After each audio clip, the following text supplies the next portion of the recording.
봉독해드린 욥대하 33장 1절로 9절에 있는 이 말씀을 가지고 이 말씀을 보면서 자녀에게 남길 진정한 유산이 뭐냐라고 하는 이 문제를 우리 서로 생각하면서 하나님의 은혜가 우리 모두에게 임하기를 축원합니다. 2022년도 우리 어김없이 돌아온 5월이고 또 5월은 가정의 달입니다. 다른 때도 물론 마찬가지겠습니다만은 우리들이 5월을 맞이하면 어린이 주일도 어린이날도 있고 또 어버이날도 있고 또 우리나라에서 공식적으로 국회에서도 통과된 5월 21일은 또 부부의 날이기도 하고 또 5월 15일은 스승의 날이기도 합니다. 교회마다 셋째 주에는 스승의 주일로 이렇게 지키는 그런 교회들이 많습니다만은 우리는 일찍이 부부주일을 이렇게 못 박아 지키다 보니까 이게 부부주일로 지키게 됩니다만은 올해도 우리가 이 가정의 달 5월을 보내면서 또 가정을 위해서 우리가 기도하고 자녀를 위해서 기도하고 우리 기도할 텐데 하나님의 더욱더 큰 은혜와 또 주의 평강이 넘치는 여러분들의 가정이 되시기를 다시 한번 축원합니다. 국민대학교 박종기 교수라는 분이 쓰신 제왕들의 성공학이라고 하는 이 글에 보면 고려의 충선왕에 대한 이 글이 있습니다. 이 충선왕이라고 하는 왕은 우리에게 그렇게 익숙한 왕은 아닙니다만 충렬왕의 맏아들로 출생을 했고 그의 어머니는 이 몽골 제국의 그 징기스칸 손자인 쿠빌라이의 딸이었습니다. 그러니까 충선왕이라고 하는 이 사람은 몽골 제국의 바로 징기스칸의 그 증손자죠. 외증손자로 한국 역사상 외국인의 피가 섞인 최초의 왕이다. 이렇게 볼 수가 있겠습니다. 이 충선왕은 자기 외할아버지 나라이자 또 당시 세계 제국이었던 바로 이 몽골에 가서 많은 것들을 배우게 됩니다. 그리고 아버지의 뒤를 이어서 그가 왕위에 오르게 됩니다만은 여러 가지 많은 문제들도 있었습니다. 처음에 왕위에 올라서 6개월을 왕위에 있다가 폐위를 당하고 다시 이제 원나라로 돌아가서 그가 아버지가 돌아가실 때까지 충렬왕이 죽을 때까지 있다가 다시 와서 두 번째 왕위에 오르게 됩니다만은 그것도 오래 하지 못하고 한 5, 6년 정도, 한 6년 정도를 그 왕으로 있다가 다시 폐위가 되는 순탄치 않은 이러한 왕이었습니다만은 그러나 그는 많은 역사가들은 그에 대해서 이렇게 평을 합니다. 물론 나라를 위해서 여러 가지 많은 애를 쓰기도 했지만은 이 충선왕이라고 하는 사람은 최초로 바로 이 어떤 외국과의 관계, 그러니까 자기의 외할아버지의 나라인 이 몽골의 영향도 많이 받았습니다만은 바로 그는 이렇게 자기가 왕위에 있으면서 국내의 정치보다는 바로 그 외적으로 이러한 곳에 최초로 외국의 문물, 정치 이러한 것들을 받아들이는 바로 그러한 왕이었다. 그러나 한 가지 아쉬운 것은 그 국내의 정치를 온전하게 하지 못한 것이 아쉽다. 이렇게 평들을 합니다. 우리나라의 대통령들 가운데도 그런 평을 듣는 분들이 있을 줄 압니다. 다른 나라들과의 또 다른 나라 밖의 일들은 외교적인 문제를 잘 풀어나가고 외국과의 관계가 더욱더 개선이 되어지고 이렇게 좋은 관계를 맺은 이러한 대통령이 있는가 하면 그러나 내부적으로 우리나라는 사실상 정치적으로 어떻게 보면 가장 불안하다기보다는 정말 우리가 정치적으로 성숙하지 못한 그런 나라가 틀림이 없습니다. 정치인들을 보면은 서열이 4위밖에 안 된다 그렇게 말하는데 비아냥거리는 얘기겠습니다만은 어쨌든 정치는 정말 우리가 보더라도 치사합니다. 정치라고 하는 것이 정말로 치사한 거다고 어떤 분이 그럽디다마는 좀 성숙된 그러한 정치를 했으면 좋겠다. 여러분, 우리가 생각할 때에 한 나라의 대통령이라고 하면 나라 밖의 일도 물론 잘 해야 되겠지만은 가장 우선적인 것은 어떤 것이겠습니까? 내 나라 내치라고 그러죠. 내 나라 안에 국민들을 잘 살게 만들고 야당이든 여당이든 하나가 되게 하고 융합하게 하고 전라도든 경상도든 이쪽에 강원도든 경기도든 어디나 말론하고 우리가 정말로 이 작은 나라에서 하나가 되게 하는 만약에 그런 성숙된 정치인이 나오게 된다면 아마 이것을 또한 우리 모두는 바라고 생각을 합니다. 오늘 본문에 등장하는 히스기야라고 하는 이 왕을 우리가 보면 오늘 본문의 말씀에 보면 므낫세에 대해서 말씀이 많이 나옵니다만은 우리가 그 앞에 이 므낫세의 아버지였던 히스기야 왕에 대해서 성경은 말씀을 하는데요. 히스기야 왕이라고 하는 사람은 유대 나라의 13대 왕으로서 훌륭하게 나라를 다스렸습니다.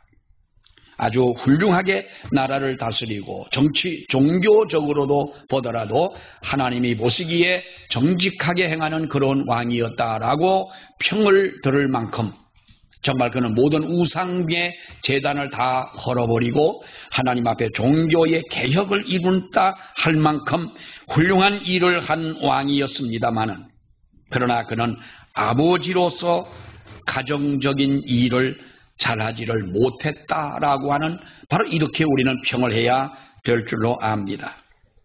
히스기야 왕의 이야기가 오늘 본문에 나와 본문뿐만 아니라 우리 열왕기하에 보게 되면 열왕기하 18장 3절 이하의 말씀을 보면은 이렇게 말합니다. 히스기야가 그 조상 다윗의 모든 행위와 같이 여호와 보시기에 정직하게 행하여 그가 여러 산당들을 제거하며 주상을 깨뜨리며 아세라 목상을 찍으며 모세가 만들었던 놋뱀을 이스라엘 자손이 이때까지 향하여 분향함으로 그것을 부수고 느후스단이라 일컬었더라. 히스기야가 이스라엘 하나님 여호와를 의지하였는데 그 후에 그의 전후 유다 여러 왕 중에 이러한 자가 없었다라고 열왕기하 18장에는 그렇게 말씀을 합니다. 얼마나 하나님 앞에서 정직하게 행하였으면 이스라엘 유다 여러 왕들 중에 이러한 왕이 없었다라고 할 만큼 이렇게 칭찬을 받았느냐라는 것입니다. 그는 아버지였던 아하스의 뒤를 이어서 25세 때에 그는 왕위에 올라서 하나님 보시기에 정직히 행하였다. 이런 왕이 없을 만큼 정말로 그는 훌륭한 왕이었다라고 평을 합니다. 여러 우상들을 제거합니다. 종교의 개혁을 이루었습니다. 그의 전후에 이러한 왕이 없다는 말을 들을 정도로 정말 그는 훌륭한 왕이었습니다. 그리고 그는 무슨 일을 할 때마다 이 일을 행할 때에 과연 하나님이 기뻐하실까라고 하는 마음을 가지고 그는 살아갑니다. 아니면은 이것을 내가 행함으로 하나님이 싫어하시지는 않을까? 하나님이 보실 때에 어떻게 생각할까? 여러분, 결코 혼자서 하는 것이 아니라 하나님과 항상 함께 동행하는 이러한 삶을 살아왔던 바로 그 히스기야 왕이었다라고 하는 것이죠. 이처럼 히스기야는 하나님께 인정받은 훌륭한 왕입니다.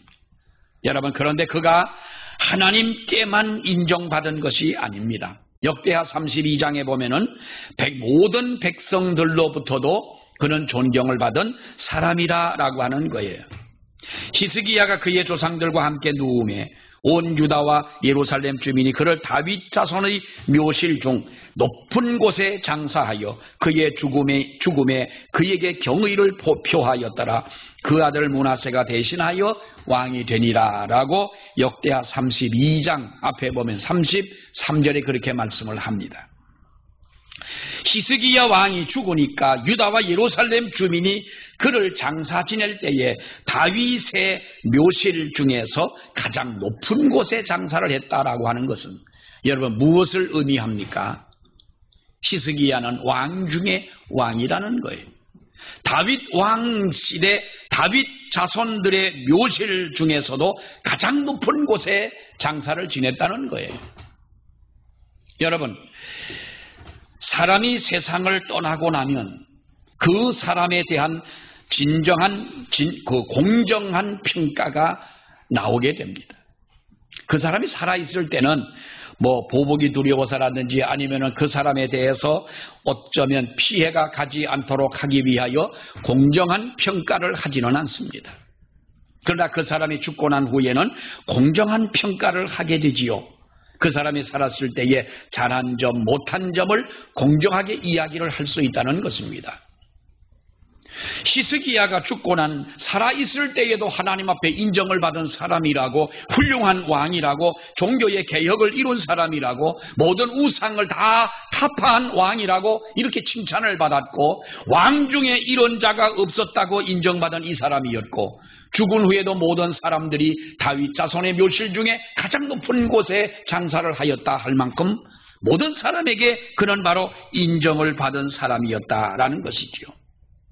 여러분, 그러나 그가 죽고 난 후에 문제가 생겨지게 됩니다. 32장 33절 말씀 마지막 부분에 그 아들 므낫세가 대신하여 왕이 되니라 라고 말씀하는데, 히스기야가 죽고 난 후에 그의 아들 므낫세가 대신하여 왕이 되는데, 이 므낫세라고 하는 그의 아들 이 왕은 아버지 히스기야 왕과는 정반대의 삶을 살아갑니다. 오늘 1절에서 3절에 있는 말씀을 보게 되면 이렇게 말하지요. 므낫세가 왕위에 오를 때의 나이 12세라 그랬어요. 12살밖에는 안 됩니다. 근데 예루살렘에서 55년 동안을 다스렸다 이렇게 말하는데, 여호와 보시기에 악을 행했더라라고 하는 거예요. 여호와께서 이스라엘 자손 앞에서 쫓아내신 이방 사람의 가증한 일을 본받아 그의 아버지 히스기야가 헐어버린 산당들을 다시 세우며 바알들을 위하여 제단을 쌓으며 아세라 목상을 만들며 하늘의 모든 1월 성신을 경배하며 섬기며 그럽니다. 여러분, 그의 아버지 히스기야가 왕위에 올랐을 때 하나님 앞에서 선을 행한 것과는 정반대로 이 므낫세는 하나님 보시기에 악을 행하기를 시작을 합니다. 아버지 히스기야가 헐어버린 우상들을 다시 만들어 세웁니다. 이방신들을 다시 쌓고 산당들을 다시 짓고 백성들로 하여금 하나님보다는 우상을 숭배하도록 이렇게 합니다. 여러분, 그 결과 어떻게 됩니까? 9절에 있는 말씀을 보게 되면 유다와 예루살렘 주민이 므낫세의 꾀임을 받고 악을 행한 일이 여호와께서 이스라엘 자손 앞에서 멸하신 모든 나라보다 더욱 심하였더라. 이게 무슨 말입니까? 유다 백성과 예루살렘 사람들이 얼마나 악했는지, 므낫세가 얼마나 악했는지, 주변에 있는 이방 나라들이 망한 그것보다도 하나님께서는 그 나라를 더욱더 강하게 심판하셨다라고 하는 말입니다. 물론 그는 마지막에 가서, 말년에 가서 하나님 앞에 회개를 합니다. 그러나 사실 이것이 진정한 회개가 아닌 형식적인 회개를 합니다. 뭐 종교의 개혁을 이루었다 하지만은 진실한 종교 개혁이라고 볼 수는 없는 것이지요. 성경을 보면 유다라고 하는 나라가 망하게 된 그 이유를 알게 됩니다. 열왕기하 23장이 이렇게 말합니다. 그러나 여호와께서 유다를 향하여 내리신 그 크게 타오르는 진노를 돌이키지 아니하셨으니 이는 므낫세가 여호와를 경노하게 한 그 모든 경노 때문이라. 구체적으로 유다가 망하게 된 이유가 무엇입니까? 누구의 죄 때문이라고 하는 것이 아니라 므낫세의 죄 때문에 유다는 망했다. 여러분, 결국 어떻게 됩니까? 역사를 보게 되면은요, 므낫세가 죽은 후에 60년도 채 되지 않은 주전 586년경에 유다라고 하는 이 나라는 예루살렘은 바벨론에 의하여 철저하게 그들은 망하게 됩니다. 포로로 끌려 올라가서 이스라엘 백성들은 바벨론에서 70년이라고 하는 세월을 종살이를 하게 됩니다. 70년의 세월이 흐르는 동안에 얼마나 많은 사람이 여러분 거기서 또한 죽음을 당했겠습니까? 그 후에 어떻게 됩니까? 예수님이 오실 때까지 400년 동안이나 나라의 주권을 회복하지 못한 채 그들은 큰 어려움을 겪게 되고 맙니다. 이처럼 한 사람 므낫세의 잘못으로 인하여 이스라엘 백성이 이렇게 큰 어려움을 당하게 됐다. 여러분, 그런데 므낫세가 이렇게 된 배후에는 누가 있었느냐? 이렇게 악한 왕이 유다를 치리하게 되기까지의 그 배후에는 누가 있었느냐는 거예요. 여러분, 히스기야라고 하는 그의 아버지가 있었다는 겁니다. 아이러니하지 않습니까? 그렇게 하나님 앞에 종교의 개혁을 이루고 우상을 다 타파하고 하나님 앞에 바르게 살아온 이 히스기야 왕이 있었는데 그의 그 훌륭했던 아버지의 그 아들은 왜 이렇게 유다가 망하는 데에 결정적인 원인을 제공하는 이러한 므낫세가 되었느냐라고 하는 거예요. 히스기야는 사랑하는 여러분, 자식 교육에 실패한 그 책임을 히스기야 왕에게서 빼놓을 수가 없습니다. 우리가 가정에서 볼 때에 히스기야가 만약에 자식들의 교육을 정말로 잘 시켰더라면 므낫세 때문에 나라가 망하는 그런 일은 없지 않았겠느냐라고 하는 것입니다. 다른 이유는 몰라도 므낫세 때문에 수많은 사람들이 고통을 당하는 이런 고통은 없지 않았겠느냐. 히스기야는 자기 자식 교육 하나 잘못시킨 것 때문에 가정의 수치를 가져왔고 나라가 멸망하는 그야말로 포로로 끌려 올라갈 수밖에 없는 이러한 지경에 이르게 됐다고 하는 것입니다. 여러분, 오늘 본문의 말씀을 보면서 우리들이 자녀의 교육이 얼마나 중요하냐라고 하는 것을 오늘 성경은 우리에게 가르쳐주고 있습니다. 그런데 여기에서 우리는 한 가지 여러분 이 말씀을 볼 때에 도대체 유다 왕국에 이름난 히스기야 왕이 므낫세를 어떻게 키웠느냐라고 하는 거예요. 아니, 그렇게 훌륭한 왕이 이 한 아들을 어떻게 키웠느냐. 사랑하는 여러분, 므낫세를 잘못 교육했다고 하는 것이 구체적으로 성경에 기록된 바는 없습니다만 우리는 이 성경을 보면서 그가 잘못한 세 가지의 이유를 볼 수가 있습니다. 첫째는 히스기야는 가정을 소홀히 합니다. 히스기야가 나라 일은 중요시한 반면에 그의 가정 일은 정말로 그는 소홀히 했다라고 하는 것이죠.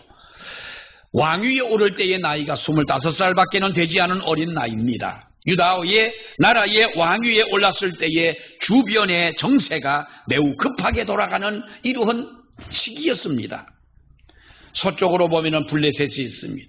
북쪽으로 본다면 강대국 아수르가 북이스라엘을 공격해 수도인 사마리아 성을 함락을 시켜버리고 맙니다. 그리고 많은 이스라엘 백성들을 포로로 끌고 올라갔습니다. 아수르는 이어서 남쪽에 있는 유다와 예루살렘을 향하여 바로 그들은 이렇게 끊임없이 공격을 해 오려고 그럽니다. 그걸 가만히 생각을 해보니까 아수르와 싸워가지고는 승산이 없는 거예요. 승산이 없습니다. 우리가 만약에 미국하고 전쟁을 한다면 이길까요? 질까요? 목사님, 질문 같은 거를 좀 하세요.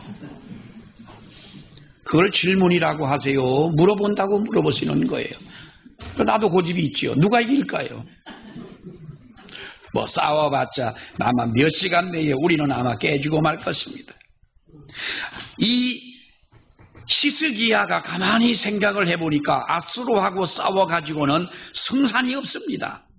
그러니까 여러분 어떻게 합니까? 아수르 왕 사네립이 은 300달란트와 금 30달란트를 요구를 하니까 이 히스기야 왕은 군말 없이 왕궁 곡간을 열어가지고 그 안에 있는 은과 금과 그리고 성전 문에 붙어있고 기둥에 붙여놨던 금까지도 다 떼어가지고 이 사내립 왕에게 여러분 그 은과 금을 바치지 않습니까? 또 아수르가 다시 위협하는 편지를 보내옵니다. 그러니까 히스기야는 어떻게 합니까? 그 편지를 가슴에 안고 밤새도록 하나님 앞에 올라가 여러분 기도하지 않습니까? 싸워봤자 우리가 분명히 망할 것은 뻔한데, 전쟁의 상대가 되지 않은 것은 어린아이들도 다 아는 문제인데 하나님 이 문제를 해결해 달라고 여러분 그는 정말로 하나님 앞에 기도를 한 사람이었습니다. 그러다 보니 나라의 나이는 어리고 왕위에 올라갔고 여러분 그 나라나 이 나라나 밑에 있는 사람들이 정말로 충신들보다는 간신배들이 더 많고요. 왕에게 이러시면 아니 되옵니다라고 말하는 것보다는 왕이여 그저 왕 앞에 가서는 자기들이 할 말도 하지 못하고 그저 왕을 신처럼 받들어 섬기니까 대통령이나 왕이나 자기 자신을 돌아볼 기회가 주어지지 않는 거예요. 여러분, 이러한 히스기야가 어떻게 가정을 잘 돌볼 수가 있었겠느냐? 이해는 가지요. 그러나 문제는 여러분, 가정 일이 나라 일과 완전히 별개가 아니었다는 사실이죠. 내 가정 하나 제대로 다스리지 못한 그 결과가 엄청난 이러한 마지막에 유다나 북이스라엘이나 모든 나라가 멸망하고 사라져버리는 이러한 아픔은 없었을 것입니다. 여러분 보세요. 우리는 기도원의 300용사, 기도원은 사사였지요. 300명의 용사를 이끌고 정말로 해변의 모래같이 많은 미디안과 아말렉 군사들을 향하여 전쟁을 해서 300명의 용사로 그 많은 군대들을 여러분 물리치지 않습니까? 대단합니다. 그리고 그런 전쟁을 마치고 와서 자기 가지고 있는 그 금과 은으로 에봇이라고 하는 것을 만들었습니다. 이 에봇이라고 하는 것은 하나님께서 분명히 자기들을 도우았고 하나님이 함께 하셔서 이 전쟁을 이길 수가 있었다고 하는 하나님의 뜻을 분별하며 살기를 원하는 마음으로 에봇을 만들어 놓았는데, 백성들이 가만히 보니까 그것을 섬기는 것처럼 생각이 되어가지고 에봇을 섬기게 됩니다. 신처럼 섬기게 됩니다. 그렇다면 300명의 용사를 가지고 미디안과 아말렉을 물리친 왕이라면, 그렇게 훌륭한 기도원이었다면 여러분 백성들로 하여금 에봇을 만들어 놓은 이유를 알려줘야 되지 않느냐 하는 말이에요.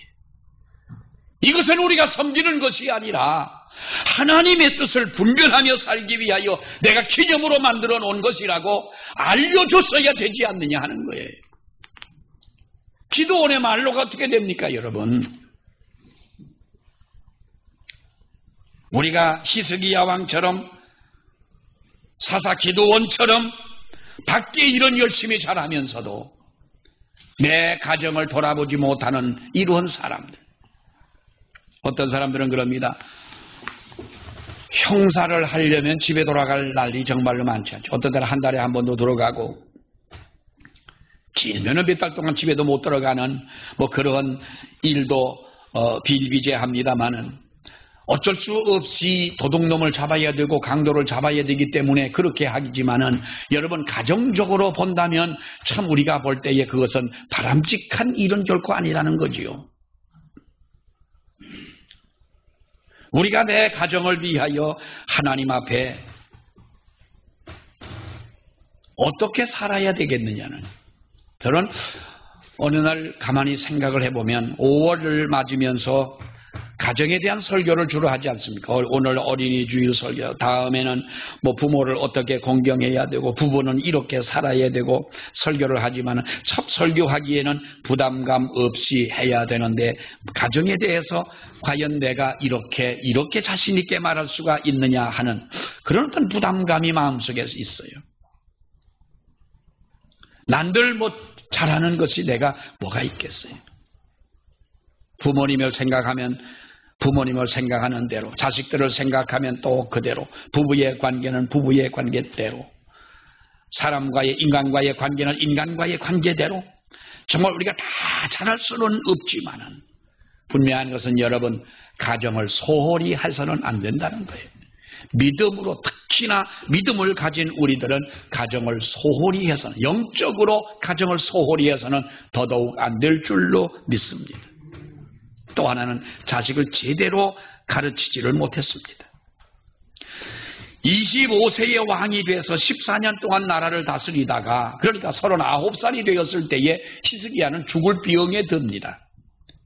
선지자가 찾아와서 히스기야는 이제 더 이상 살지 못하고 죽는다고 이사야 선지자가 이렇게 히스기야 왕에게 말을 하니까 히스기야는 여러분 어떻게 합니까? 벽을 향하여 정말로 그가 하나님 앞에 매달려 기도했더니 그의 눈물의 기도를 들으시고 하나님이 15년의 세월을 더 연장을 해 주십니다. 그리고 재미난 것은요, 3년 후에 그 기도하고 나서 3년 후에 아들을 낳았는데 그 아들이 므낫세인 겁니다. 그러니까 39에 그런 일이 있었고 3년이 지난 후에니까 42살에 아들을 낳았는데 여러분 하나 물어보십시다. 젊어서 난 애들이 이쁠까요? 늙어서 나이가 들어서 난 아이가 더 귀엽고 이쁠까요? 늙어서. 그럼 낳으세요? 그걸 알면 꼭 낳으시기를 바랍니다. 어떤 분이 아이를 안고 왔는데 손녀인가 손자인가 그래요. 그래서 참 애매한 거예요. 저거를 손자 같으면 며느리나 뭐 딸이나 누가 있을 텐데 둘이서 애를 안고 왔어요. 어디서 식당에서. 되게 궁금한 거예요. 밥맛 떨어지고 그 밥에 먹는 데 집중해야 되는데 저게 손자일까 아들일까 고민을 하다가 그래서 이제 가만히 눈치를 보니까 눈치 밖은 모르겠더라고. 나중에 보니까 늦둥이로 하나가 났어요. 큰 아이는 대학을 다니고 뭐 둘째는 뭐 고등학교를 다니는데 이제는 끝났겠지, 생사는 끝났겠지 했는데 어쩌다가 이놈이 태어났는데 처음에 임신을 했다고 그럴 때는 마음에 부담도 되고 그러더니 애 낳고 보니까 너무 좋더라는 거예요. 여러분 42살에 그것도 죽을 뻔하다가 아이를 낳은 히스기야 왕의 입장에서는 이 므낫세는 정말로 세상에 그 무엇보다도 귀한 아들이 아닐 수가 없을 겁니다. 여러분 그런데요, 어떤 글에 보니까 이런 말이 있습니다. 광야로 내보낸 자식은 콩나무가 되고 온실로 들여보낸 자식은 콩나물이 되더라 하는 거예요. 콩나물과 콩나무의 씨앗은 똑같은 콩입니다. 이제 우리가 얼마 안 있으면 콩도 심고 뭐 옥수수도 심지 않습니까? 성장 과정에서 어떤 거는 나무가 되기도 하고 어떤 거는 성장 과정에서 나물이 되어버려서 한 젓가락의 반찬으로 끝날 수도 있다는 거예요. 사랑하는 여러분 보십시오. 잠언 29장에 보면은 채찍과 꾸지람이 지혜를 주거늘 임의로 하게 버려두면 그 자식은 어미를 욕되게 한다고 말씀하고 있습니다. 아비들아 너희 자녀를 노엽게 하지 말고 오직 주의 교양과 훈계로 양육을 해라. 잠언 22장에 보면은 마땅히 행할 일을 아이에게 가르쳐라. 그리하면 늙어도 그것을 떠나지 아니하리라 그랬어요. 탈무드에 보면은요, 아키바라고 하는 유명한 랍비 이야기가 나옵니다. 이 랍비는 유대인이라면 누구라도 아주 훌륭한 랍비로 알고 있고 이 주변의 모든 나라들도 이 아키바라고 하는 이 랍비를 아주 훌륭한 랍비로 이렇게 다 알고 있습니다. 로마가 주후 70년경에 이스라엘을 침공해 들어와서 예루살렘을 에워싸고 있을 때, 이제 멸망 직전에 있을 때 어느 날 사람들은 울고 불고 난리가 납니다. 그때 아키바는 성문을 열고 나가서 로마의 장군을 찾아갑니다. 찾아가서 당신이 누구냐 그랬더니 나는 유대의 랍비 아키바다 그랬어요. 이 장군이 깜짝 놀라는 거예요. 아니 그 유명한 그 랍비가 당신입니까? 정말 당신이 아키바 랍비입니까? 내가 그 사람입니다. 어떻게 찾아왔습니까? 물었습니다. 그때에 그는 이렇게 말합니다. 우리가 피 흘려 싸울 이유가 없습니다. 우리는 당신들과 싸워서 당신들을 상대할 만한 힘도 없습니다. 우리는 내일 아침에 성문을 다 열어놓고 당신들이 들어오도록 할 것입니다. 그러나 피 흘려 전쟁은 하지 맙시다. 사람을 끌고 가고 다 당신들의 하는 대로 우리는 다 모든 것을 당신들에게 맡기겠습니다. 그러나 한 가지 소원이 있습니다. 마을 한가운데 작은 집이 있는데 그 집만큼은 건들지도 말고 그 안에 있는 것은 가져가지도 말아 주십시오. 장군이 궁금한 거예요. 그게 뭐냐고 물어봤어요. 그 집에는 금이 있고 은이 있는 것도 아닙니다. 사람이 있는 것도 아니고 그 안에는 책이 있습니다. 탈무드라고 하는 책이 있습니다. 이 책만큼은 가져가지 말아달라고 약속을 하고 돌아왔습니다. 그 다음 날이면 예루살렘은 함락이 되어질 수밖에 없습니다. 울고 불고 있는 이 많은 여인들 앞에서 아키바는 이런 설교를 합니다. 여러분, 다 없어져도 됩니다. 우리는 모든 것을 다 빼앗겨도 상관이 없습니다. 그러나 한 가지, 어머니들의 가슴 속에 하나님의 말씀이 새겨져 있다면, 또한 이 땅에 탈무드라는 이 책이 없어지지 않고 있다면 우리 백성은 영원히 존속될 것입니다. 탈무드가 있고 하나님의 말씀이 있는 한 우리에게는 희망이라는 것이 있습니다. 이 백성을 통하여 하나님의 뜻을 이룰 날이 분명히 돌아올 것을 나는 믿습니다. 그랬어요. 여러분, 역사는 어떻게 흘러갑니까? 지금까지 전 세계적으로 노벨상 수상자가 2013년 기준으로 860명의 사람들이 노벨상을 받았다고 그래요. 지금 한 8년이 지났으니까 한 1000여 명 되는 사람들이 노벨상을 받았다고 볼 때에, 여러분, 노벨상을 받은 사람들 중에 40%가 유대인인 거예요. 10명 중에 4명이 이것이 유대인인 거예요. 우리는 여러분 노벨상을 얼마나 받았어요? 하나도 받지를 못했어요. 김대중 대통령께서 노벨 평화상인가를 받았습니다마는 겨우 하나 받았어요. 근데 그 나라는 10명 중에 4명은 이 유대인인 거예요. 미국 전체 인구 중에서 유대인이 차지하고 있는 비율은 2%밖에는 되지 않는다고 그러는데요. 여러분 보십시오. 400명의 재벌들 가운데 23%가 유대인이고요. 변호사 중에서도 20%는 유대인이라고 그럽니다. 유명한 대학의 교수들 중에서 35%가 유대인이라고 그러는 겁니다. 아니, 도대체 유대인은 무엇 때문에 이렇게 세계적인 유명한 나라가 됐고 유명한 사람들이 많으냐? 아키바의 말처럼 하나님의 말씀이 가슴에 있고 이 말씀이 그들을 양육하는 탈무드가 있는 한은 민족에는 소망이 있다는 거예요. 여러분, 자식을 바로 가르쳐야 되지요. 마지막 한 가지는 신앙의 본을 보이지 못했다라고 하는 것입니다. 어린 므낫세가 아버지를 바라보면서 히스기야를 바라보며 여러분 무엇을 그가 배웠겠습니까? 어떤 분은 이렇게 주장합니다. 자녀의 교육이라고 하는 것은 결국 부모가 자녀를 가르치는 것이 아니라 자녀들이 그 부모의 삶을 닮는 것이다 라고 그래요. 닮는 것이다. 여러분 한번 솔직하게 신앙적으로 생각을 해요. 여러분의 자녀, 여러분의 딸, 여러분의 아들들이 나와 똑같이 세상을 살아주기를 바란다면 이렇게 원하는 분 계세요?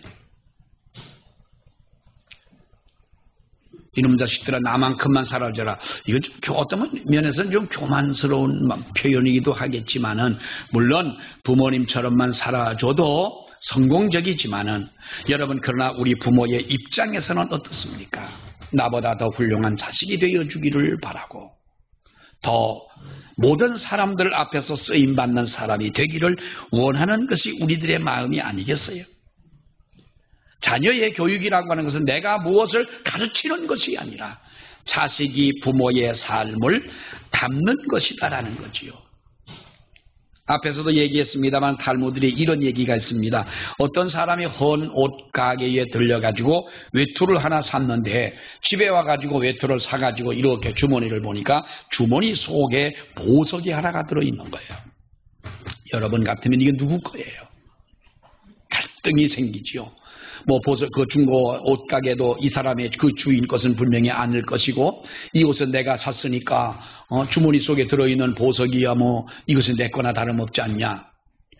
고민을 하다가 어느 랍비를 찾아가서 상담을 합니다. 내가 이것을 옷을 샀는데 이 보석이 하나 들어있습니다. 어떻게 처리를 해야 될까요? 라고 랍비에게 물었더니 그 랍비는 이렇게 말합니다. 다 자네가 산 것이 보석을 샀는가 옷을 샀는가? 나는 옷을 샀습니다. 그럼 보석은 다 자네 것이 아니네. 이 보석을 판 그 주인에게 그 가게 주인에게 갖다 주어야 옳다. 그런데 이 보석을 돌려주러 갈 때에 혼자 가지 말고 자기 자네의 자식을 데리고 가게. 보석보다 자네는 더 귀한 자식을 얻을 수가 있을 것이네 라고 그러더래요. 여러분 5월 첫 주입니다. 오늘은 어린이 주일입니다. 우리 교회가 어린이들이 그렇게 많지는 않습니다만은 또 우리들의 자녀들이 다 성장을 해서 이제 성인이 되었다 할지라도 자식은 가르치는 것이 아니라 부모의 삶을 담게 하는 것인데 우리가 가정을 소홀히 하지 말고 정말로 바르게 가르쳐야 되고 신앙의 본을 보여서 우리 가정이 하나님 앞에 복을 받는 은혜를 받는 하나님이 기뻐하시는 그런 가정이 되어지시기를 주의 이름으로 축원합니다.